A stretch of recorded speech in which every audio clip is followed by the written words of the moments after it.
Buenos días, estudiantes, que tengan un lindo día.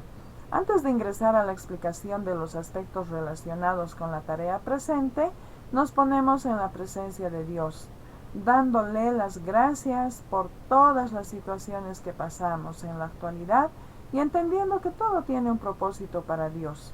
Gracias, Padre, por un día más de vida que nos das para disfrutarlo con nuestra familia y en tu presencia, reconociendo que tu Hijo Jesús murió para limpiar nuestros pecados. Gracias en el nombre de tu Hijo Jesucristo.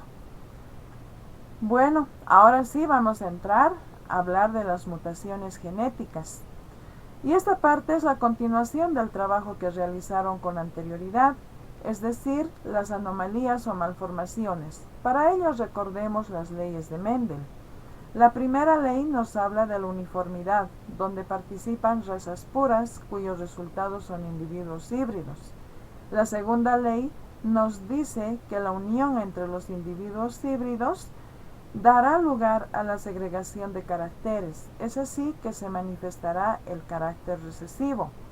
La tercera ley habla de la independencia de caracteres, es decir, que cada carácter se heredará sin perder uno del otro, ¿ya? Es decir, cada uno se va a heredar independientemente y en diferentes porcentajes. Ahora bien, hablemos de la estructura y número de cromosomas. Como bien sabemos, los cromosomas se agrupan en pares y se disponen en un orden de grande a pequeño, como se puede ver en este mapa cromosómico, siendo que primero se encuentran los cromosomas somáticos o autosomas, que corresponden a las características del cuerpo. Por eso se denomina autosoma. Soma significa cuerpo. Y al final del mapa cromosómico se encuentran los cromosomas sexuales, XX para la mujer y XY para el varón. Cuando hablamos de mutación genética, nos referimos a la alteración permanente de la secuencia de ADN de la que se compone un gen. Es así que las mutaciones de estirpe germinal, es decir, desde la división celular, se heredan de un progenitor y están presentes durante toda la vida de una persona en cada célula del organismo. Las mutaciones, por otro lado, pueden ser estructurales y numéricas, como puedes ver en el esquema de llaves. Cuando hablamos de las estructurales, nos estamos refiriendo específicamente a la estructura del cromosoma, como puede ser, de acuerdo a la variación del número de genes, podemos tener las delecciones, es decir, la pérdida de un gen.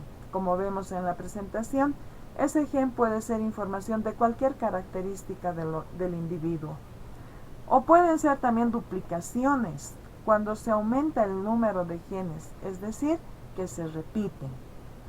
Pero también podemos tener, de acuerdo a la disposición de los genes, las inversiones, es decir, que se cambia el orden de los genes.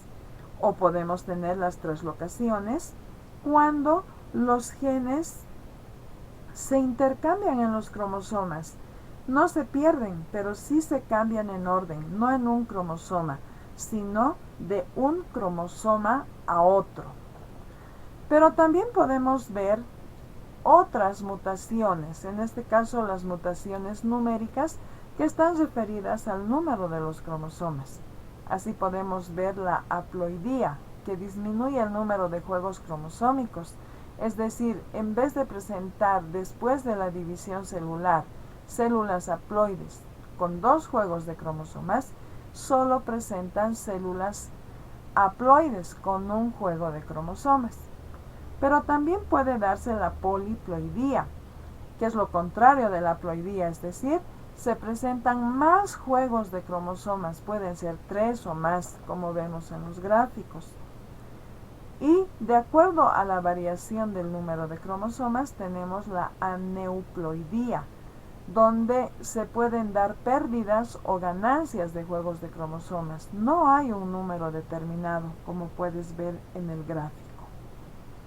Haciendo un resumen, vemos que las mutaciones afectan tanto el orden de los genes en los cromosomas como también el número de juegos cromosómicos. Ahora paso a describirte la tarea que tienes. Tienes que hacer un análisis y relación con la sociedad.